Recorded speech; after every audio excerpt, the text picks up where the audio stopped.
Bonjour à tous et bienvenue dans cette nouvelle histoire. Je vous ai concocté une petite histoire qui se nomme La rage de la druidesse.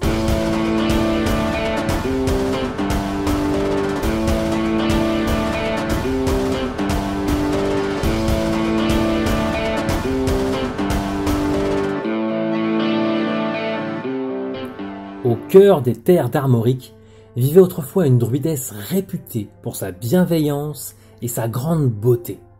Cette druidesse se nommait Arbocae. Certains disaient qu'elle était l'égale des Gallicenae, des îles de Sénat, actuelle île de Saint. Elle était réputée à travers tout le pays pour ses dons de guérisseuse qu'elle administrait à tous.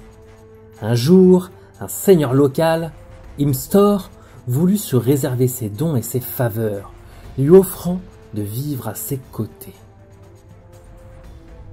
Arbocae refusa, bien trop attaché à sa liberté et à son altruisme.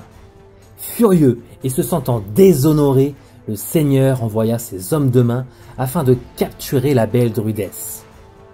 Néanmoins, certains d'entre eux, subjugués par la bonté de la jeune femme, se retournèrent contre l'ordre reçu.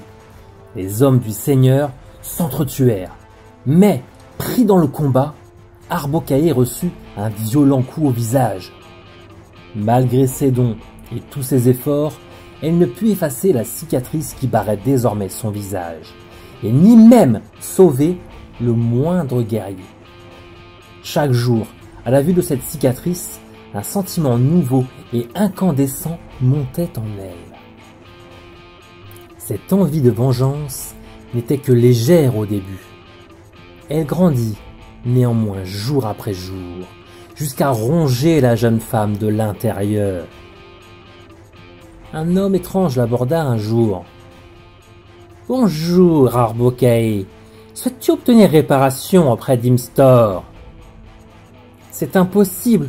Tout le monde le sait. Personne n'ose plus me rendre visite de peur d'attirer ses foudres. Il m'a laissé la vie sauve uniquement pour que je souffre des malheurs qu'il a attirés à moi. Et si je fais un pas dans sa forteresse, ces sbires tomberont dessus, répondit-elle. Je pourrais te donner le pouvoir, jeune fille.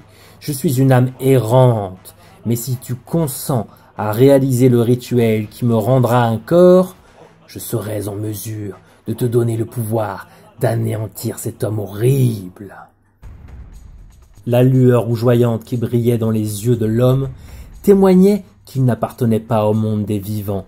Arbocae, autrefois sage et aimante, céda au chantage de l'entité. L'histoire ne dit pas à quel funeste rituel la druidesse dut participer pour obtenir ses pouvoirs. L'homme disparut aussitôt après avoir honoré son pacte. Quelques heures seulement plus tard, le château d'Imstor fut plongé dans un désarroi macabre. Les hommes du seigneur hurlaient, incapables de se défendre face à la créature surnaturelle qui s'abattait sur eux. Aucune lame ne pouvait l'atteindre. Le château fut rapidement vidé de toute vie, sauf une, celle du seigneur Imstor. On dit que l'on pouvait entendre à plusieurs kilomètres et pendant plusieurs jours les cris de terreur et de souffrance de l'homme avant qu'il ne succombe. Depuis, la légende dit qu'Arbocae errerait aux alentours du château. Elle serait à son tour devenue une âme errante, cherchant désespérément un rituel pour la libérer et lui permettre d'enfin rejoindre Avalon. J'espère que cette nouvelle histoire vous a plu. N'hésitez pas à me dire ce que vous en pensez dans les commentaires et à cliquer sur le lien en description pour avoir plus de détails sur cette histoire. Vous y retrouverez également plein d'autres histoires et les livres que j'ai écrits. Et je vous invite vivement à partager le contenu qui vous plaît, évidemment. N'oubliez pas les likes, patati patata. Enfin bref, en attendant une prochaine histoire, je vous souhaite de bien vous porter et je vous dis Kenavo!